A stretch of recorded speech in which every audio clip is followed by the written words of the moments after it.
Assalamu alaikum wa rahmatullahi wa barakatuh. Alhamdulillah. Alhamdulillahi rabbil alameen. Wal aqibatu lil muttaqeen. والصلاة والسلام على سيد الأنبياء والمرسلين أما بعد فأعوذ بالله من الشيطان الرجيم بسم الله الرحمن الرحيم إن الله وملائكته يصلون على النبي يا أيها الذين آمنوا صلوا عليه وسلموا تسليما اللهم صل على سيدنا ومولانا محمد معدن الجود والكرم وآله وبارك وسلم صلاة وسلاما عليك يا سيدي يا رسول الله صلى الله عليه وسلم.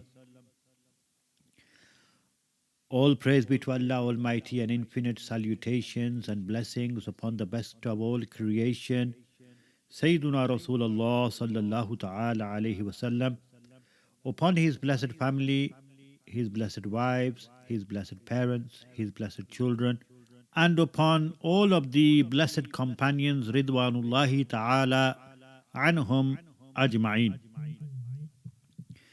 My dear brothers and sisters in Islam, we are approaching the halfway stage in this blessed month. We are in the second Ashra from the blessed month of Ramadan. The Ulama Kiram at this point of the month have had at least 8 or 9, 10 days receiving questions regarding fasting. Simple, basic questions. This is very unfortunate that halfway through the month, after doing something contrary to the rules of Sharia, we then begin to ask, why not learn beforehand? Why not learn before this blessed month comes? It comes every single year. Just think, can one become a namazi without learning how to perform the salah?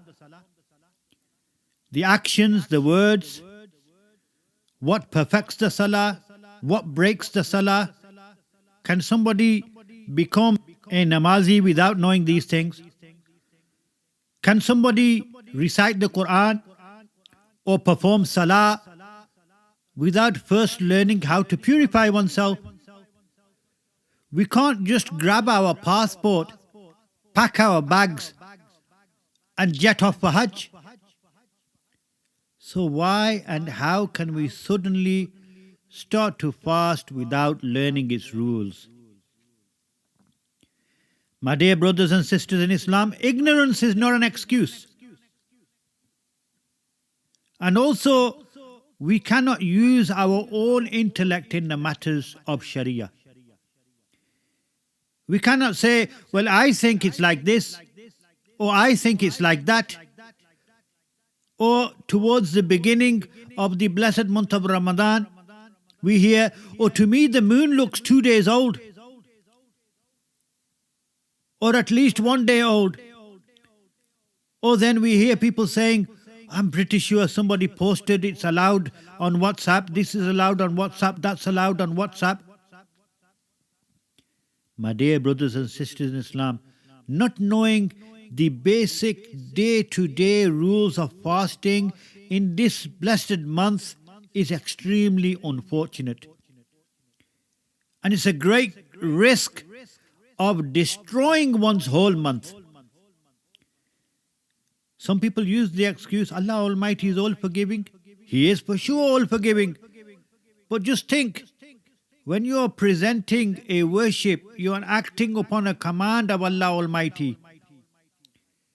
And you're going to present something in His court where anything will do, and accept Allah Almighty to be the most forgiving and say, Allah Almighty will accept this? Ignorance is not an excuse. It is absolutely necessary to learn what breaks the fast, what does not break the fast, what requires qaza only, and what action requires both qaza and kafara. We have people, due to the lack of learning, who do something which does not break the fast, such as eating or drinking forgetfully. What do? They then think, in my intellect, due to my intellect, in my thinking, this has broken the fast. And what do? They start to eat and drink like a normal, non-fasting person. Eating and drinking as normal. Whereas in reality, the beloved Prophet sallallahu ta'ala alayhi wasallam has said, the fasting person who forgetfully ate and drank, he should complete his fast, for Allah Almighty has fed him and given him to drink. Now the fast may not have broken at all, but it is in his own ruling, he will now make this fast to become qaza.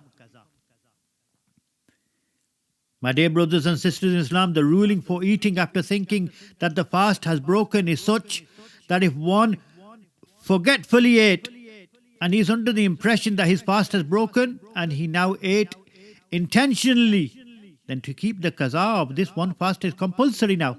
It is fard.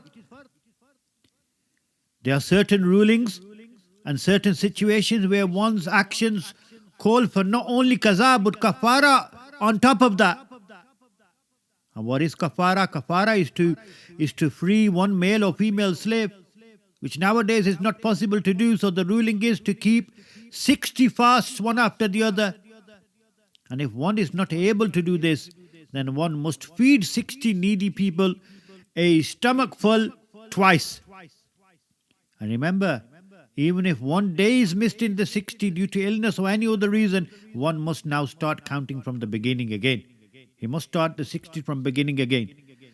So my dear brothers and sisters in Islam, why put yourself in a situation where qaza and kafara becomes due? And this only due to not learning the laws and conditions. First we had an excuse, the books are in Arabic.